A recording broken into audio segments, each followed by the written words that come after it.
Hello good noon everyone, कैसे हो सब। तो आज अपन स्टार्ट करेंगे वर्ब का वाला चैप्टर और ये इम्पोर्टेंट भी बहुत ज़्यादा है।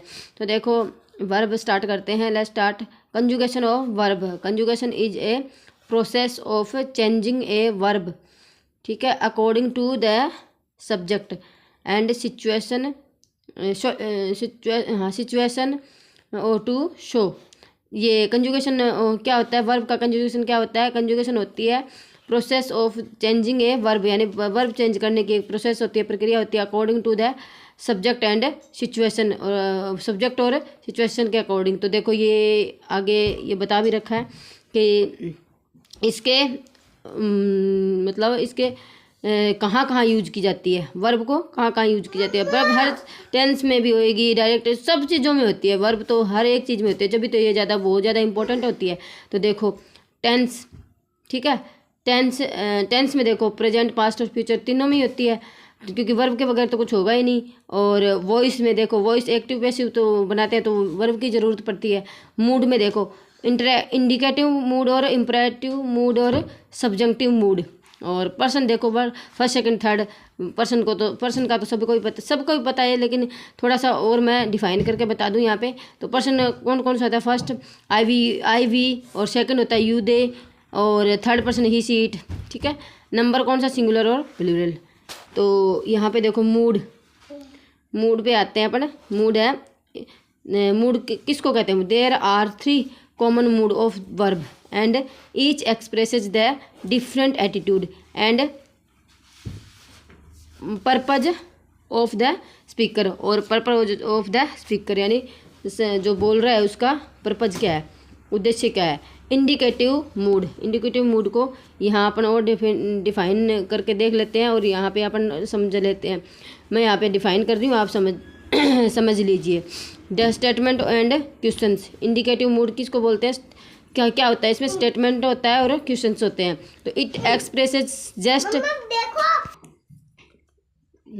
ऑप्शन ओपिनियन और क्वेश्चंस। क्या बताया था मैंने, स्टेटमेंट एंड क्वेश्चंस बताए थे। इट एक्सप्रेस सजेस्ट फैक्ट्स या ओपिनियन क्वेश्चंस। तो दोबारा देखते हैं इंडिकेटिव मूड।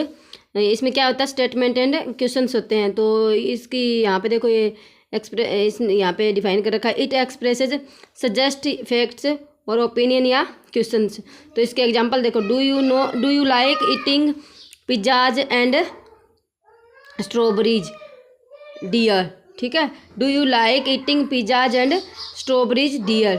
तो सेकंड नंबर है, I am teaching English in the class currently.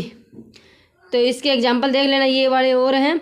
और अपन आगे चलते हैं इम्पेरेटिव, ठीक है। इम्पेरेटिव भी कहते हैं इसे। और इम्पेरेटिव मूड अपने को पता ही है, फर्स्ट फॉर्म से स्टार्ट होता है, उसी इम्पेरेटिव मूड कहते हैं इसे। It expresses orders, commands, request, advice, suggestion. पिछला अपन ने क्या पढ़ा था, इंडिकेटिव मूड। और अब दूसरा क्या है, इम्पेरेटिव मूड। तो आज अपन इसके एग्जांपल देखो। Stand up of the bench और प्लीज बी क्वाइट, यानी फर्स्ट फॉर्म से स्टार्ट हो रहे हैं। और इसमें अपन यहाँ पे प्लीज बी क्वाइट यानी चुप रहो, कृपया करके चुप रहो। Kindly sit the shut the doors, ठीक है। सिट नहीं है, शट द डोर्स। और बी इन योर लिमिट्स और वर्क हार्ड, यानी यहाँ पे फर्स्ट फॉर्म से स्टार्ट हो रहे हैं। तो ये आ गया ना, इम्पेरेटिव मूड कहते हैं इसे। और अब है सब्जंक्टिव मूड, सब्जेक्टिव मूड नहीं, सब्जंक्टिव मूड यानी काल्पनिक। तो यहाँ पे देखो, इट का कौन सा आ गया, 3 नंबर आ गया। फर्स्ट में था इंडिकेटिव, दूसरे में था इम्पेरेटिव और थर्ड में है सब्जंक्टिव मूड, किसके, वर्ब के।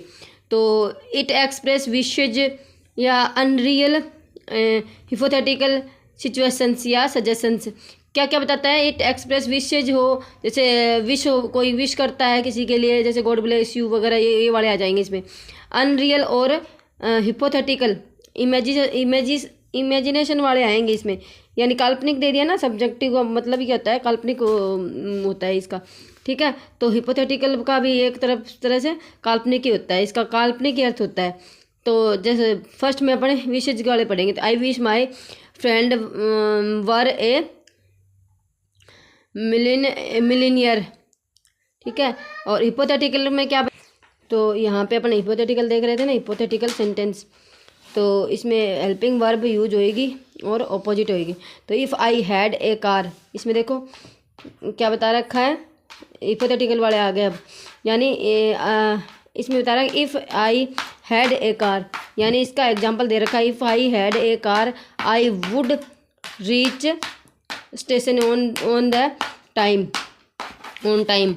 इफ़ आई वर, यानी अगर मैं ये होता तो ये कर देता, ये होता तो ये कर देता, मतलब इफ़ अगर मैं ये होता, इफ़ वाले आ जाएंगे इसमें। If I were go there, ठीक है।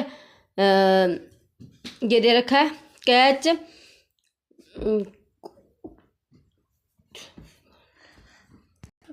यहाँ पे ये कटिंग हो रखी है तो ये कुड है, देखिए। If I were go there I could that situation, कुछ भी हो सकता है, ठीक है। कुछ भी तो नहीं हो सकता, लेकिन है ही ये सिचुएशन ही। यहाँ पे सेंटेंस में अपन सिचुएशन भी लगा सकते हैं, स्टेशन भी लगा सकते हैं, जैसे यहाँ पे लगा रखा है। थर्ड वाला देखो, if I were you, if I were you, अगर मैं तेरी जगह होता, अपन कहते हैं ना तेरी जगह होता, तो I would slap him twice, यानी मैं उसे 2 बार थप्पड़ जड़ देता, मार देता।